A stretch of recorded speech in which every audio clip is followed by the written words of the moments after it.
Hi, this is a short training for my team, and I'm so excited to be here and share with you just some things that God has put on my heart, and some things that I've learned, and things that I'm learning, and things that I want to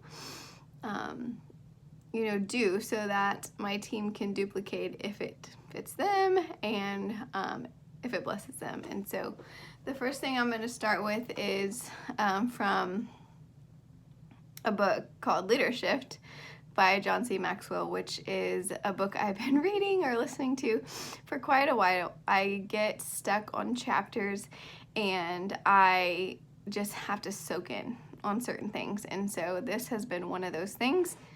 And it is about the shift from being a trained leader to being a transformational leader. So I'm just going to read you some of those things, because the reason why this is so important is that when we decide to build an Arbonne business, being a leader is inevitable, for one, and for two,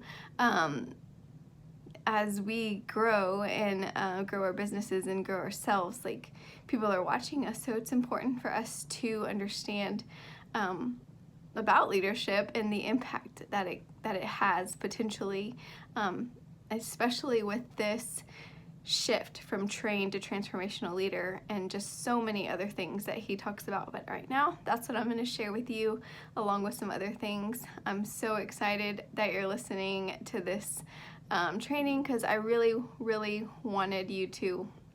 All right, so trained versus transformational leader. A trained leader knows how to lead, right? Because they've been trained. A transformational leader knows why they lead. Trained leaders are liked. Transformational leaders become contagious.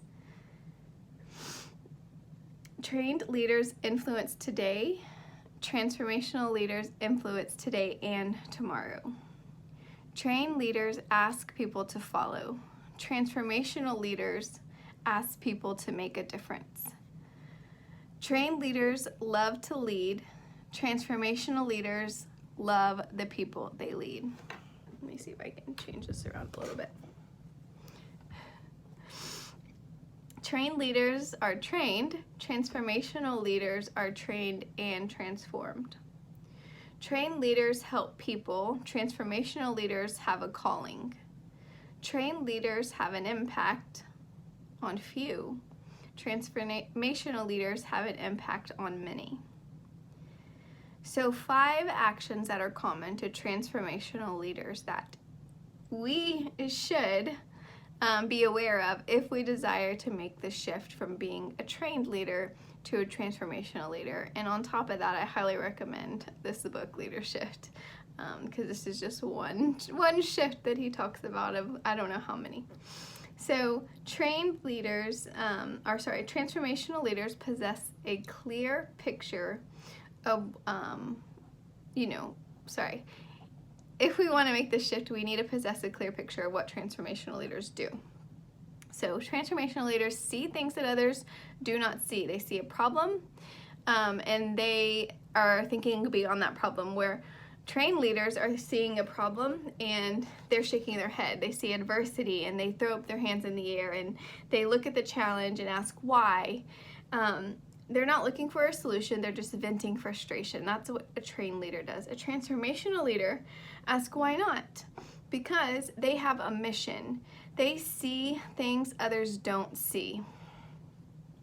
Even when they are surrounded with problems, they see potential in them.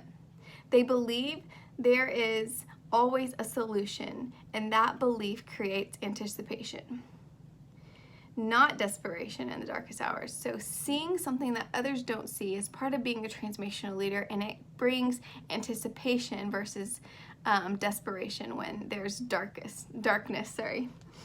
All right, so let's see, where was I at? Organizations are not limited by their opportunity. They are limited by their leader. That's a quote by Dave Ramsey. If you don't see things others don't, you can't lead them to a better future. Transformational leaders speak things others don't speak. So that's the second thing to be aware of when making this shift. It takes courage to speak things that others can't see. Like, we will be a nation. Like, right now is a time of growth, a time of consistency, a time of maybe nothing is happening and everything is happening, but we're pressing forward and we're persevering because there are a nation and then many nations to follow, and just speaking that vision, because in these moments of the transitions that I've been going through this year since we became a region, have been, especially in the last month, my vision is becoming clearer and clearer. My heart is something I'll talk to you about as well, about my why and my mission and what my purpose is becoming clearer and clearer to me. And so for me to speak things that others don't see, that takes courage. And so I want to challenge you to press into that and what that vision looks like for you in your business. And I'll talk about more about that in a little bit. So they see things others don't see. They speak things other things cannot see. So transformational leaders, they also believe things others don't believe. Okay, so that's the third thing. They believe they can make a difference. Believing that you can make a difference changes everything. And that is exactly what has been happening. Not that I didn't believe before, but the specific calling, the specific thing that pulls my heartstrings are becoming clearer and clearer. And there are so many, and God isn't a limiting God by any means, but it is definitely growing for why nation, right? And why nations, and why it's so important. But it's not about me. It's about a bigger belief in me that I have a mission and a purpose that is not limited to me, which is so good and exciting. But yeah, believing we can make a difference, believing that you can make a difference changes everything. Transformational leaders believe in others. The fourth thing is that transformational leaders feel things others do not. They have passion, and passion is contagious. And then the fifth thing that transformational leaders do is that they do things that others do not. Okay, so that's where the consistency comes in, of doing the do when no one's watching, when there's no cheers, or there's no reward, and just pressing on and building and building and building and building that success in silence, building that belief in silence, building the leader in you in silence, pressing in and finding that vision for yourself, for the Lord, for the kingdom, whatever it is for you. Doing those things, right? That's character. That other people aren't willing to do, right? That there's 1% willing to do that, and you can be that 1%, and we will, and I will, and whoever wants to join me. So 1% does it, but the fact of the matter is that 99% can, if you believe and you choose to do the things that others aren't willing to do. And it's just a daily consistency, which I love be reminded of when I'm plugging into team calls, when I'm plugging into daily trainings and things like that, because it is simple, but maybe it's not easy, right, for everybody to do every day. So do you know what happens when a procrastinator has something to do? Nothing. Do you know what happens when a transformational leader has something to do? They get moving. Transformational leaders overcome their fear because they are focused on their purpose, and they believe in a cause much bigger than themselves. And the only questions are, what kind of difference can I make, and how big of a difference can it be? And here's another one I want to add. Who can I bring with me to make a difference? Their strong sense of purpose propels them to do what others are not willing to do. All right, so as you know, my name is Maddox. You may be on my team. Hopefully, if you're watching this, if it gets shared beyond that, I'm going to just say I'm an independent consultant, executive and regional vice president with Arbonne International. I have been in this Arbonne business for 3 years, and I love saying, like, we are just getting started, and we're just getting started. I get so fired up with that book, Leadershift. I hope everyone who inspires to have a team or to be a better leader or personal growth will read that book, because it will change your life and it will help you be a light in other people's life as a leader. So when I hear things like I just shared, it wells up all kinds of emotions, dreams, and future plans in my heart and soul and spirit. So prior to Arbonne, I lived in South Carolina. That's where I met my sponsor, Allie, and then also where I met our MVP, Sandra Connell. My husband and I were high-capacity volunteers at our church, and we also went on mission trips. I'm bringing this up because it was during those years that God planted things in my spirit, a calling much deeper than I really knew at the time, and even probably now, because of who He is. My greatest joy that I felt really in this life is when I was in third world countries, and when I was holding children, and they were dirty sometimes and soiled sometimes, because I learned that they're typically not diapers in third world countries. So, as I held them, regardless of the dirt or whatever else, I had so much joy. The hope that these people had and these children had in these countries like Haiti and South Africa and Nicaragua and Sri Lanka it was incredible. With the little that they had, there was so much hope for them to smile and just to love doing the things that they did, right? In the way that they did them. That's what they knew, and they were so full of hope. They didn't know what they didn't have. Most of the time, their parents were there unless we were at an orphanage. I'm bringing this up because I remember sitting at a Pure Impact and hearing a speaker talk about orphanages, and I've heard leaders talk about orphanages in Haiti and Africa, and how because of Arbonne, this lady had been able to go on mission trips with her family and was even starting a home for 11 orphan boys in Haiti. And it was in that moment that I knew I was supposed to do this business. Yes, I love Arbonne. Yes, I love the products. Yes, I love sharing the products. Yes, I love seeing people's lives change because of the products in our amazing business opportunity. But here's the thing, it is so much more than that to me. And it needs to be for you too. There are hard days, weeks, months, seasons in this business. And if you don't have a why and a purpose big enough, it is going to be next to impossible to not quit during those hard moments. No's are hard to hear. Ignores can be even harder.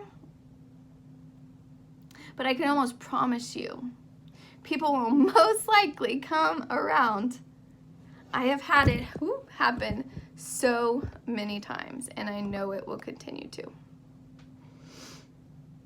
This culture of Arbonne is so real. Our founder, Petter, wanted to create a place where people could flourish.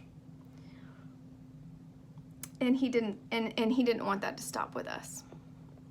The opportunity to change your life and my life and so many others' life is right here.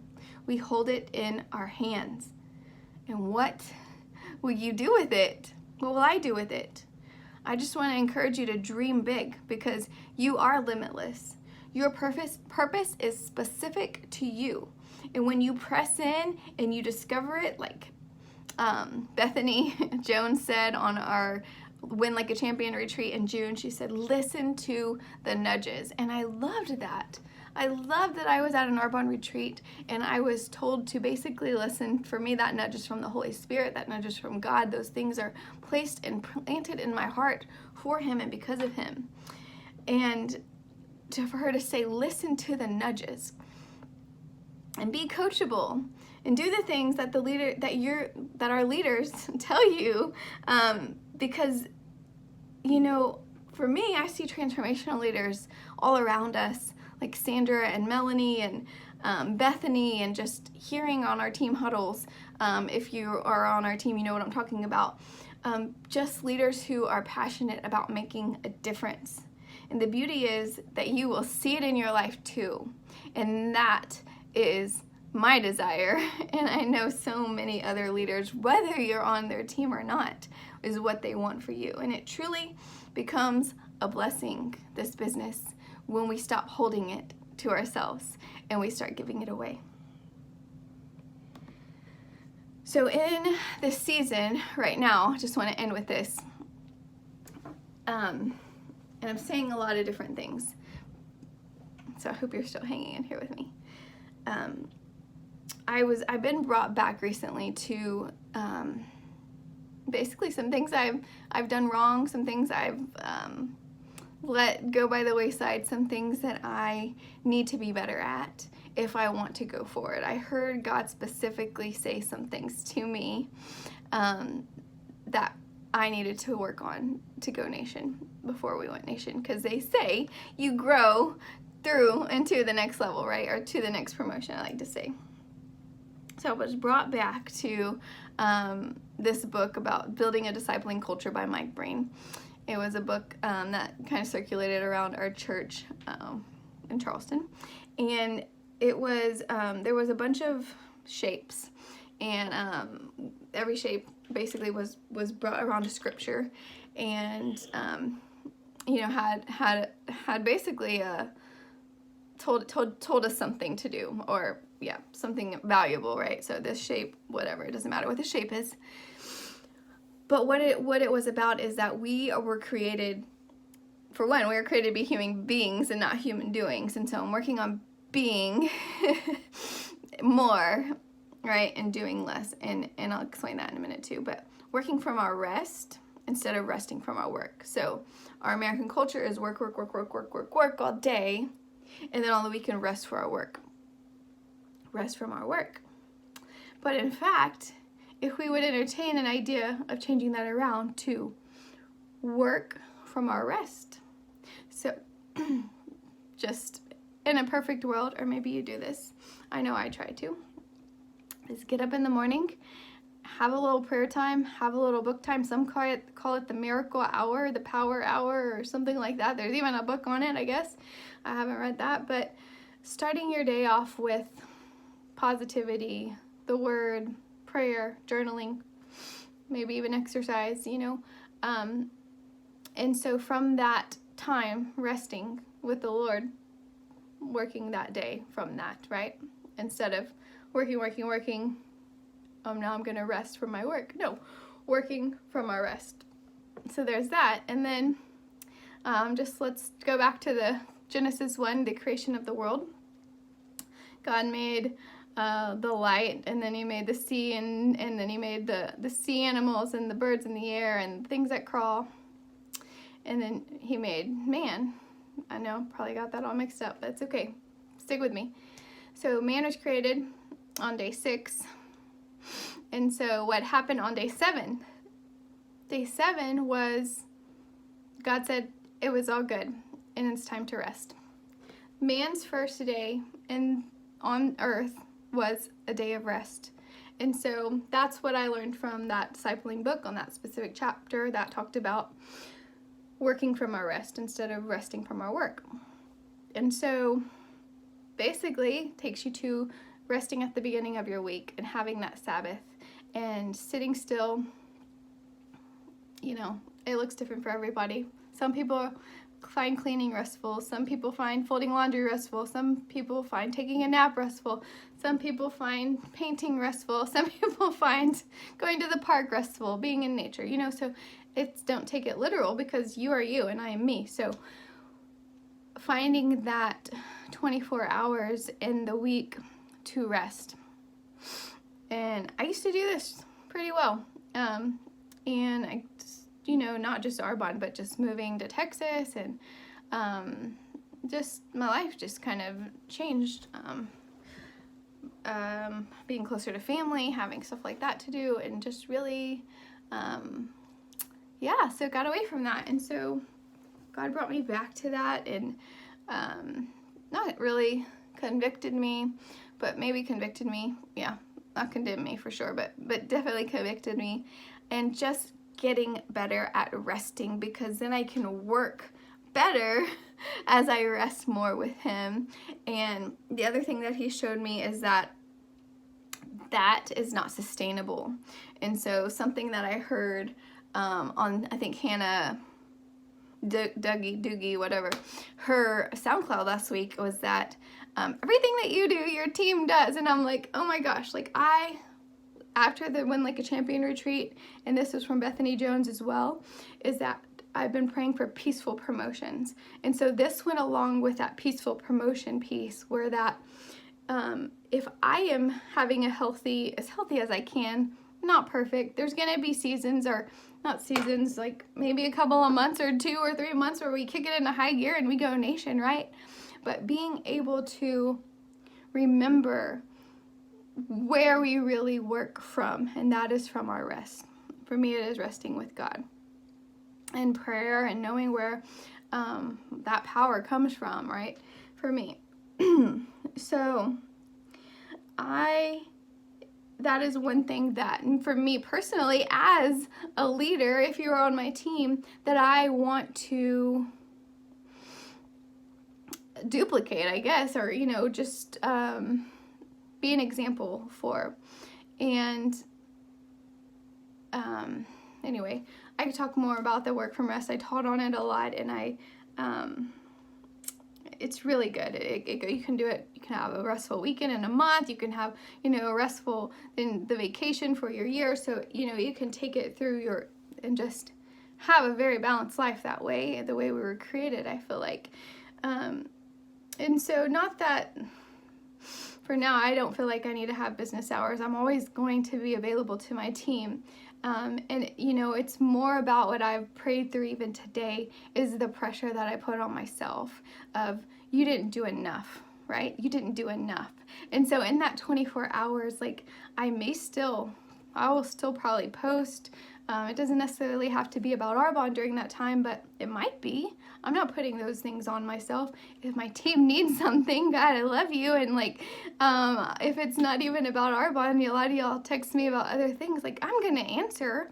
So for me, it's not like, it's more about my mindset, right? And I felt like I really rested my mind this weekend, and just going to get better about that. It's just about being better and better every day. So I want to just challenge you for whatever that looks like, and doing positive affirmations, starting your day with something positive, starting your week with something positive, having that time to rest, and so that your work can be out of that and be more fruitful. And I want to say that obviously, so this daily IPA is the same as our daily method of success. I just got this book for 90 days. And so doing that daily IPA is also just, part of it. It's not ever like I'm quitting, or, because what it would look like, I would say, for a Sabbath would be like from 3 to 3, from Saturday at 3 to Sunday at 3. I'm not saying that's it, but because it may change week to week. I'm not going to be rigid. I used to be a very rigid person, but for now I'm not. So I could still do my daily method in the morning and my daily method in the evening the next day. So it's not like you take, the whole 2 days off. It's just, or 1 day off. It's doable. So I want you to hear me right. That consistency is key. So I basically said all of my training in almost 25 minutes, but it is about building steadily, and that's by doing that daily consistent work, by asking and sharing Arbonne and loving on people and blessing people. And it's about building people, and it's about consistency, and it's about working from our rest, and it's about being on purpose and on mission together. And so I didn't really, I shared a little bit about my heart, and God just really shown me that so clearly lately, even though I've always really known for a good while, especially since I did hop into this Arbonne business. You just kind of like stuff things down sometimes. But there's so many big things coming and big things that are possible for you too. And we may not have the same heart tugs, right? That's the beauty of it, is that we can all come together, encourage and flourish together, and impact so many more lives together because of who we were made to be as individuals. And I'm so excited. I'm so excited for the future. I'm so excited for this season. It's going to look a little different as we transition and how our team's been doing other types of calls. And so I plan to make sure that y'all all have that information and the calendars. And so if you want to know about team events, or just if you're not on my team, make sure you call your upline and ask them, but ask me so I can tell you what's going on, because I can tell you exactly what calls are for you to plug into and when they are and what is going on in our team. And right now it's every Sunday at 8 p.m. our team huddles, which have been so great and so rich. I am going to stop for now, but I hope that was helpful for you. I wanted to just share some things that were on my heart, share some things about leadership, share some things, vision things about what is ahead of us, and just that, guys, I'm not stopping. I'm here, and I'm just inviting you to come with me, and just making this shift to being on purpose, intentional, on mission. And so when we do that, we can create a movement. And when we make it about other people, right, we've talked about that before, it is a really, really cool thing and a big deal. And so I love you and thank you for listening, and I hope you have a good day or night.